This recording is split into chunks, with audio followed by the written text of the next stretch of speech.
Hello students, in this video lecture I am going to cover up a special topic of memory management that is known as the segmentation and virtual memory. So firstly, coming on the definition of the segmentation. Segmentation is performed by the operating system, means it divides a program into smaller parts that are known as the segments. Like in the paging, it is different from the paging since the paging has equal parts in the memory. That means each chunks in the memory, the page occupies the same size. As we know that this is the physical memory. So here will be offset and these are known as the frames. So in the frames basically page resided. So each frame, or we can say each page, has equal size. There is no difference in the page size or in the length or in the limit. While in case of segmentation, a program is divided into the number of segments, and segment may reside anywhere in the memory. It is not necessary all segments will remain together. Segments may be scattered, but one segment will reside at one place. The part of the segment cannot be distributed. So a user program can be subdivided using the segmentation, in which the program and its associated data are divided into the number of segments. It is required that all segments of all programs be of the same length. So it is not required as in the paging all parts must be equal. Here there is no such type of need.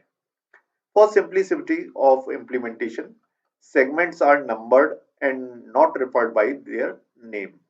So each segment is specified with the help of their unique number. The logical address generated by the CPU is divided into two parts.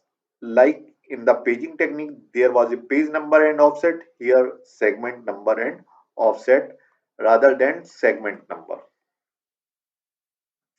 So a program that is a P1, it divided into the five parts: segment 0, segment 1, segment 2, segment 3 and segment 4.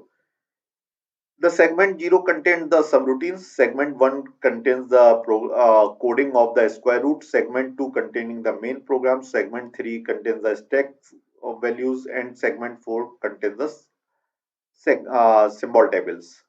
Now these segments are converted into the basically in the physical memory. How we can identify the location of a segment through the address generated by the CPU.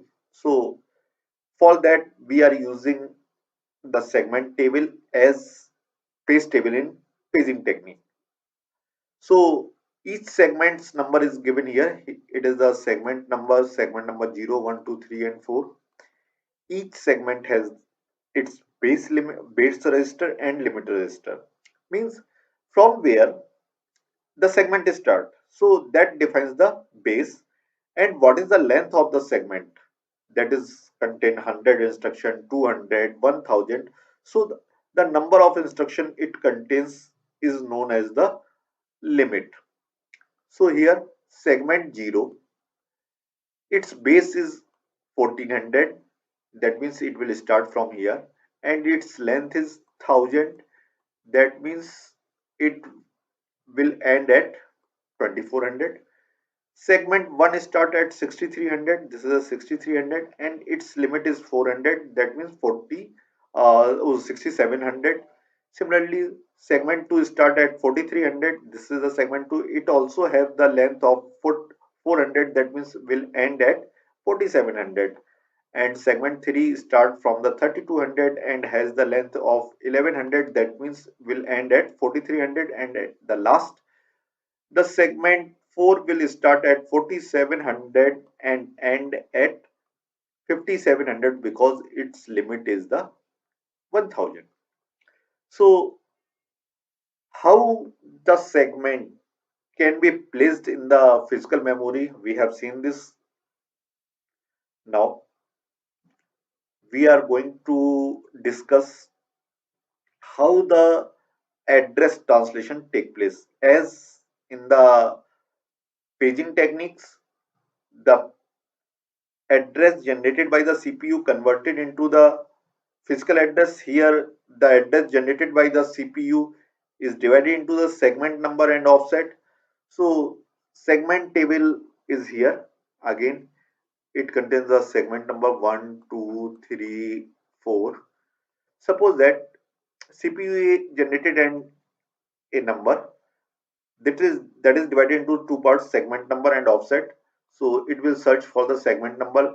Let it is the segment number 2. Let it is segment number 2. Now it will check the offset generated by the CPU is less than or equal to the limit of segment or not. If not, this is an illegal address. It should not be allowed to access. It should get trapped by the operating system. So the offset will be checked with the help of the limit. After comparison, if it is greater than, then it will be trapped. Otherwise, its base address will be find out what is the base address of the segment number 2, and this offset will be added to the segment number and actual memory location can be identified. Sorry. Here one of the example of the segmentation. There are 5 segments: segment 0, 1, 2, 3, and 4, and each segment has some uh, base value and the limit values. So we have to find out what will be the physical address for the following logical address. Suppose that the CPU has generated a logical address 0, 430. So 0 represents the segment number, and this represent the second part is represent the offset. So firstly, we will search for the segment. This is the segment table. This is the segment table entire. So firstly, we will search for the segment number 0. Yes, it is segment number 0. Now we will check for the offset. Now before adding the offset into the base register, we will check whether the offset generated by the CPU is less than equal to length of the or the limit of the segment or not. If it is more than that, it should get discarded. Otherwise, the address generated by the CPU can be converted into the physical address.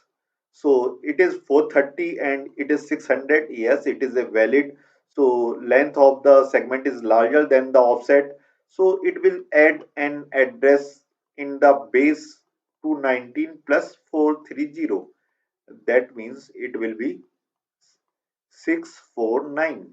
So actual instruction can be find at this particular location. Second address generated by the CPU is the 1 comma 10. 1 means segment number 1 and 10 means offset. So again offset will be firstly checked. The offset generated by the CPU is less than the limit or the length of the now segment. Now it will add the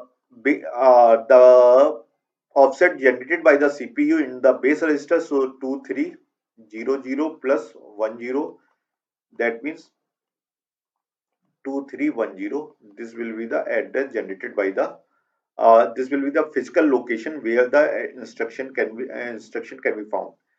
Next address generated by the CPU is 2 comma 500. Now here the segment, this is the segment number 2, and the offset is 500. So here we can check it out.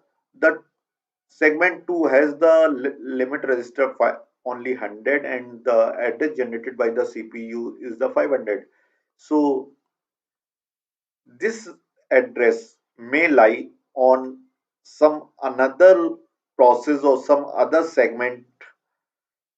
So this should not be, this is not the valid basically offset.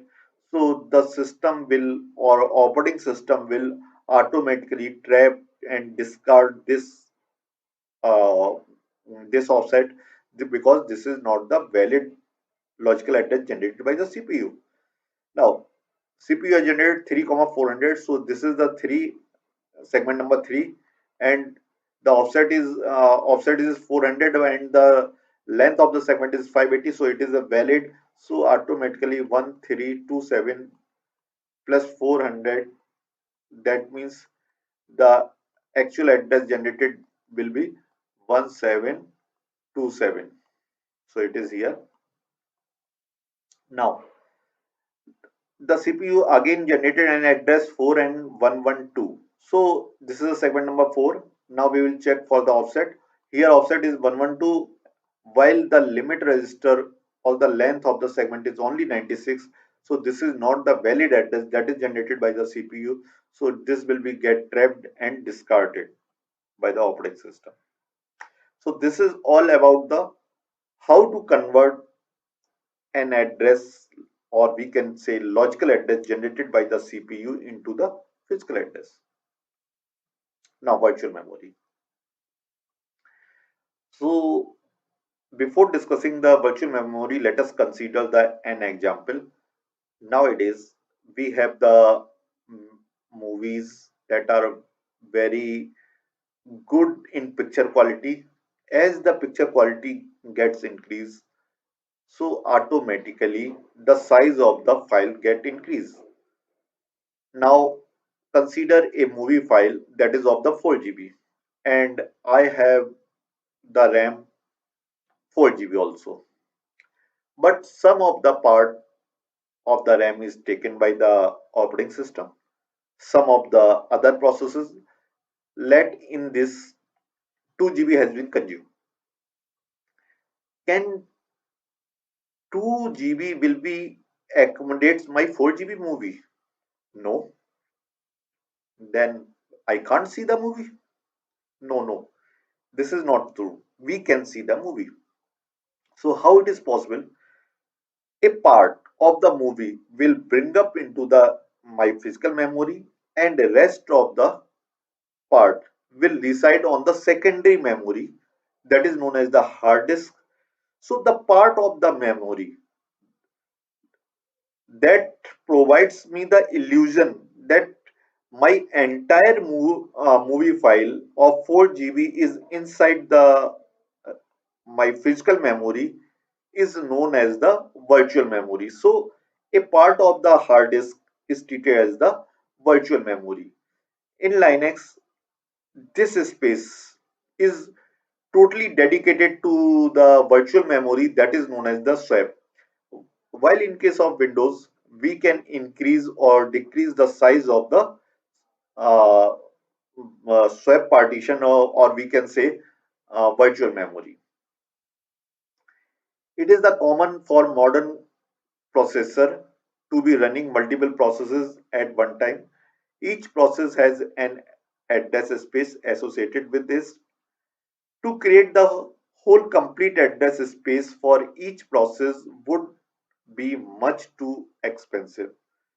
In multitasking operating system, only some part of the every program brings up into the main memory, and rest of the part resides in the swap area on the hard disk. This swap area is known as the virtual memory. So virtual memory involves the separation of logical memory as prescribed by the users from the physical memory. So virtual memory is a logical memory, not physical memory. It gives me the illusion that my entire program is inside the physical memory. Actually, program is residing on somewhere else, that is a hard disk. Virtual memory makes the task programming much easier because the programmer no longer need to worry about the amount of the physical memory available. He or she can concentrate instead of the problem to be programmed. So programmer has not to worry or bothered about what is the physical memory I am using at present, whether the some other program can come inside the memory or not. So programmer has not to worry. Automatically, the operating system will take care. Whatever the memory is available, the program may fit in that, and the rest of the part, if it is not able to fit that program inside the memory, so it will transfer it into the virtual memory that is known as the hard disk. Now, demand paging. Demand paging basically a concept when there is a demand, that page should be bring up into the main memory from the logical memory. So as we know that our hard disk contains a group of blocks. These are the some of the blocks. As first block is known as the boot block, then a number of blocks are there. These are the blocks. So these blocks are transferred into the physical memory, that is the RAM. So this is the OS, and these block will bring up into the memory. Suppose that a program has 10 blocks and only 3 blocks are able to fit into the main memory. So these 3 blocks can be occupied by that program, and rest 7 will be still in the physical memory or in the logical memory, that is the hard disk. So how we have to come or bring these program into the main memory? So this is not our responsibility. This is the responsibility of the operating system.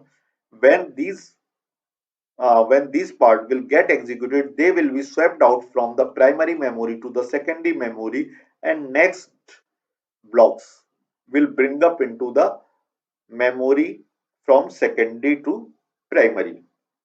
So this is known as the swapping, and the page are bring up from secondary to primary memory on demand whenever there is a requirement. If there is no requirement, these pages cannot be bring up into the main memory. So the technique to load the pages only as they are needed is known as the demand paging. Whenever there is a need, so we will transfer the page from secondary memory to the primary memory.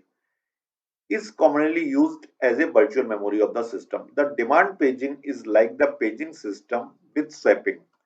Paging system means we are dividing the memory into the page, along with swapping means we can swap in and swap out the programs where processes reside in the secondary memory. When we want to execute a program, we swap it into the memory, that is the physical memory, rather than swapping the entire program of the memory, though we use lazy swapper. What is a lazy swapper? So let us discuss lazy swapper first. A lazy swapper never swaps the page into the memory unless the page is needed.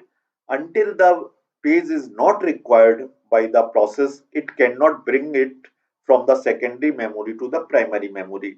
It will let the reside the page in the secondary memory whenever there is a urgent need, or there is a need generated by the CPU. Yes, I need this page now. So it lazy swapper will swap that page from secondary memory to the primary memory.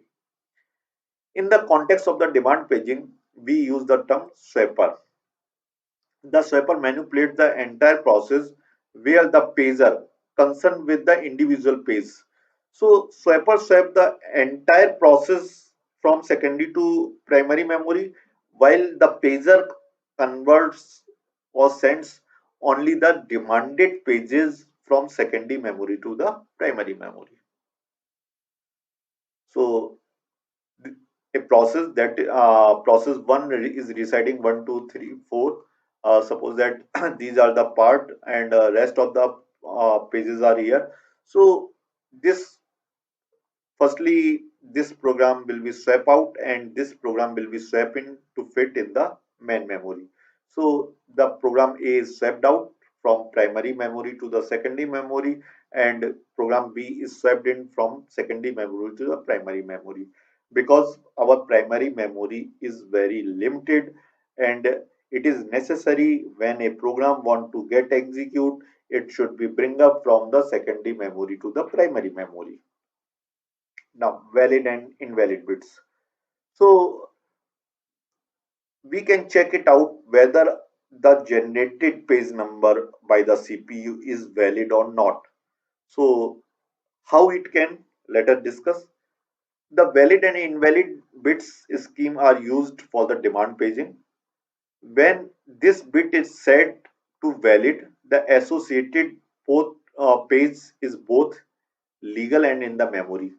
Means that pages is present in the memory. That means that is residing in the primary memory. Here 0, uh, page number 0, that is residing at the frame number 4. Page number 2 is residing at the frame number 6. Page number 9 is residing in the frame number 9. So page number 5 is residing at the frame number 9. So that means it is residing and it is valid. If it is not here, so or illegal, so its invalid bit will be set. Otherwise, valid bit will be set. Now, how the demand paging works. So let us discuss the diagram. Firstly, page will be searched in the TLB as we have discussed in the previous video. If page is if there is an entry in the TLB corresponding to that, it will access the page from the primary memory. If page is not in the primary memory, then it will copy the page from secondary memory to the primary memory. Before copying the page from secondary memory to the primary memory, it will check whether there is sufficient primary memory available. Is there any free frame? If not, so it will use the page replacement algorithm to replace one page from primary memory to the secondary memory, that is known as the swap out, and bring up the page into the primary memory. Then after it will update the page table. Yes, now the page is available in the main memory, and again search in the TLB. If required entry in the TLB now, so it will automatically generate the physical address. If still it is not in the TLB, so it will access the page table in the main memory. So it will update or make an entry into the TLB. Now the page is there in the TLB and generate the physical address. So this is the concept how the demand paging works. Another example we can take, suppose that the page fault occurs, now means the page is not found in the main memory. How the operation will take care? So firstly, it will check for the valid and invalid bit. If it is invalid, the operating system stop the execution of the currently process that is executing, because there is no further page. Now it will request to the operating system, kindly bring up that page from secondary memory to the primary memory. The operating system generates and request to the generate to request to bring up that page into the primary memory. Then after, this page is searched into the secondary memory and bring up into the free frame of the primary memory. Then after, make an entry of that frame that page into the page table, and then after set the bit as valid and restart the instruction. Now the page is available in the main memory, so that next time when CPU will generate an address, it will be found in the main memory. Now, pure demand paging. This is the a special case of demand paging. We can start executing a process with no page in the memory. Means initially when a process is starting to get execute, there is no page. So what will happen? Automatically page fault will occur. When operating system set an instruction pointer to the first instruction of the process, which is not which is on the non-memory resident page, the process immediately page fault occur. After this page is bring up into the main memory, the process continue to execute, faulting the necessary until every page that is needed in the main memory. So it will check whether the page is in the main memory or not. At this point, it can execute with no more page fault, so that it can execute continuously without getting any page fault. This scheme is pure demand paging. Never bring a page into the main memory until it is required. So until a page is not required, it will not bring up into the main memory. In the pure demand paging, we start to execute a process without any page in the main memory. So this is from my side. Thank you.